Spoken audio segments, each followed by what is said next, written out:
প্রতিদিন সকালবেলায় ঘুম ভাঙে পাখিদের এই ঝগড়ার মধ্যে দিয়ে। আমাদের বাড়ির সামনে যে নারকেল গাছটা আছে সেখানে বেশ কয়েকটা শালিক পাখি বাসা করেছে, আর ওদের বেশ কয়েকটা ছানাপোনাও হয়েছে দেখেছি।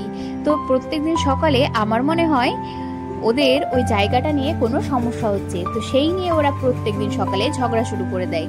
আর তাই শুনে আমার ঘুমও ভেঙে যায়। যাই হোক, ফ্রেশ হয়ে চলে গিয়েছিলাম পড়াতে, পড়িয়ে চলে এসেছি বাড়ি। আর এবার বসিয়ে দেবো রান্না। ওইদিকে সব রান্নাই হয়ে গেছে, এইদিকে শুধু ভাত হচ্ছে। আর আজকে একটু আলু সিদ্ধ দিয়েছিলাম, তাই ভাবলাম আলু সিদ্ধটা পেঁয়াজ দিয়ে সম্বারা করে নিই। আমার এই আলুর চোখা খেতে কিন্তু দারুণ লাগে।